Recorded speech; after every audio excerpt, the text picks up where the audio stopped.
Who were these men going to the moon? Well, shortly before their flight, David Shoemaker profiled the crew of Apollo 11. Armstrong is the kind of guy who drives analysts, gossips, and reporters crazy. He is, by all accounts, intelligent, courteous, sober, a good family man.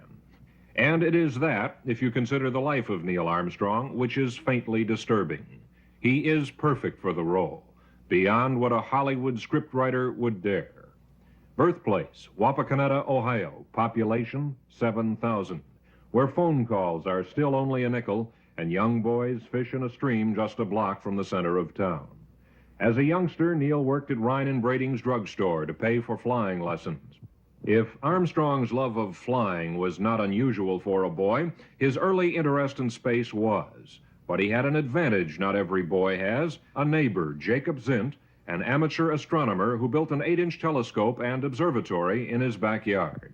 Another man who was a major influence on young Armstrong was his high school math and science teacher, John Kreitz. One night, just before graduation, the two were sitting on the porch talking. Well, it happened to be his senior year, and in the fall of the year, the harvest moon was out at in its glory that night.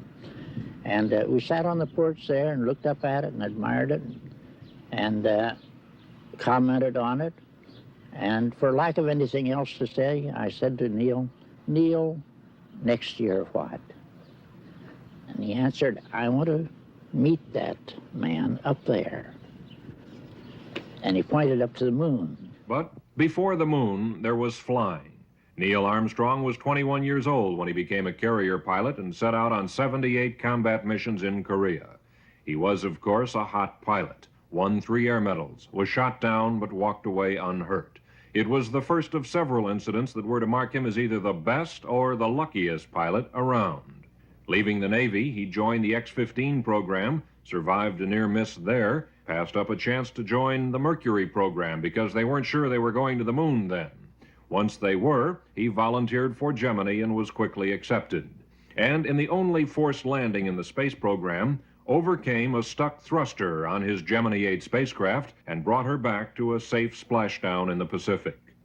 Later, a lunar training vehicle he was testing spun out of control, and once again, Neil Armstrong hit the silk. By now, anyone paying attention should have realized that nothing could stand in the way of his going to the moon. Although they have been training together and living together for the past 2 years, Armstrong and Aldrin and Collins are not really close friends. Few of the astronauts are. Like Armstrong, Aldrin is very much the self-contained man. Buzz Aldrin is perhaps the most brilliant of the astronauts, some say even a genius. His doctorate at MIT came after a thesis on orbital rendezvous, and he understands the abstract theory of space mechanics as well as anyone. Once he knew he would be landing on the moon, he set out to learn as much about geology as he could. And his instructors say he probably now knows as much as any geologist who has finished his master's degree and is halfway toward his doctorate. Never was Aldrin's determination more evident than in his only other spaceflight, Gemini 12. None of the previous missions had had a totally acceptable spacewalk, and Aldrin trained by the hour underwater to be sure his was perfect. It seems almost unnecessary to add that it was. Aldrin was helped by his perfect physical condition.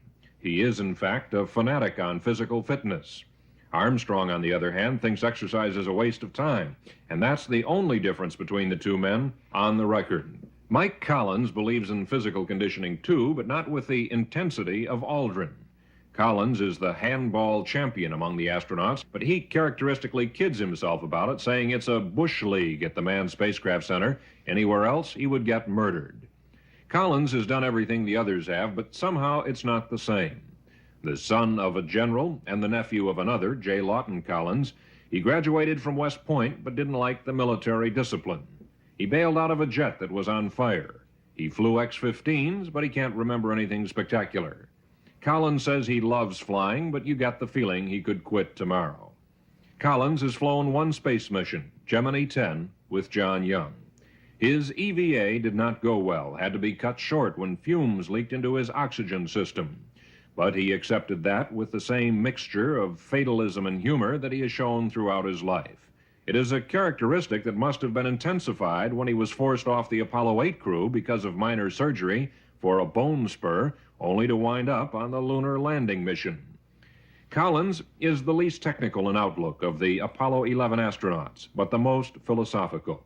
If he does not love machines, he does love wine and books and roses. A man who has known all three pilots for many years says if he were forced down on an island, he would want it to be with Collins for the quality of his personality. Another said he would prefer Aldrin because with his intelligence, he would soon be converting seawater to fresh water and otherwise logically attacking the problem. But both agreed in the final analysis that they would hope it was with Armstrong, because somehow he would get them off of it.